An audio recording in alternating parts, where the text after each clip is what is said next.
In this video, we'll be covering the next chapter of Tamil Nadu NCERT, that is Persian and Greek invasions, also known as Iranian and Macedonian invasions. So the first is Persian invasions. The first ruler was Cyrus, the greatest conqueror of the Achaemenid Empire or the Persian Empire. He was the first conqueror who led an expedition to India and entered into India and captured the Gandhar region. All Indian tribes to the west of the Indus River submitted to him and paid him the tribute. His son Cambyses had no time to pay attention to India, so this activity of capturing was taken over by Darius I, his grandson. Darius I conquered the Indus Valley in 518 BC. He annexed the Punjab and Sindh region, which became 20th satrapy of his empire. This region was most fertile and populous province of the Achaemenid Empire. He also sent naval expedition under the Skylas to explore Indus. Next, Xerxes. He deployed Indian infantry and cavalry to Greece to fight his opponents, and he retreated after he got defeated by the Greece.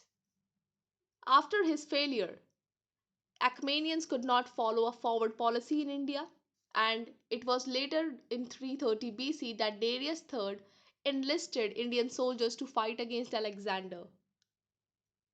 Now, what were the effects of this Iranian or Persian invasions? It led to Indo-Iranian commerce. It prepared the ground for the Alexander's invasion. It gave us the Kharosthi script, and one could see the influence of the Persian art on the art of the Mauryas, like the monolithic pillars of the Ashoka, etc.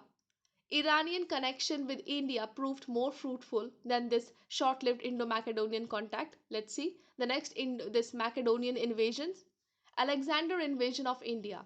Now after the 2 centuries of the Persian invasions, Alexander from the Macedonia invaded India. Now when he invaded India, there were number of small kingdoms in northwestern India. Means the whole India was not united, it was in the fragment form. Then leading kings of that region were Ambi of Takshila, ruler of Abhisara. Porus ruled region between these rivers of Jhelum and Chenab, republican states, etc.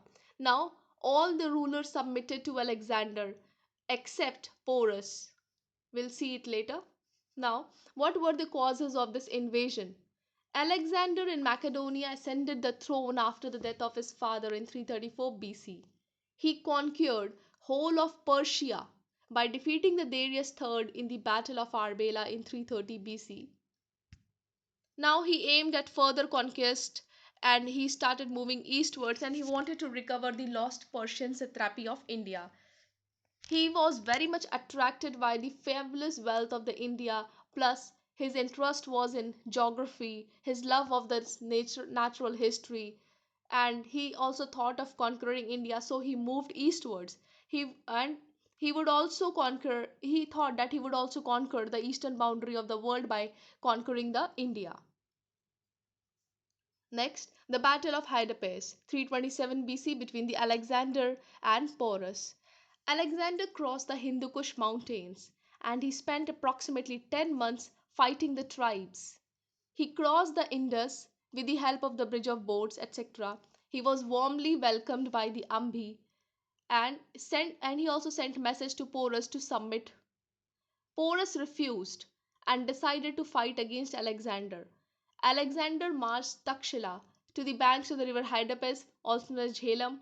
Then there was the famous battle between the two, which was fought on the plains of Kari.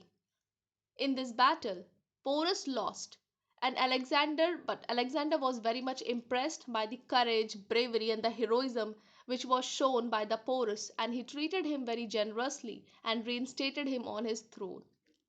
Now he wanted to proceed eastwards towards the Gangetic Valley to explore more, to conquer more, but could not because his soldiers refused and they all decided to return. He made arrangements to look after the conquered territories in India, so he appointed many governors. He divided the whole territory from Indus to Beas into 3 provinces and put them under his governors.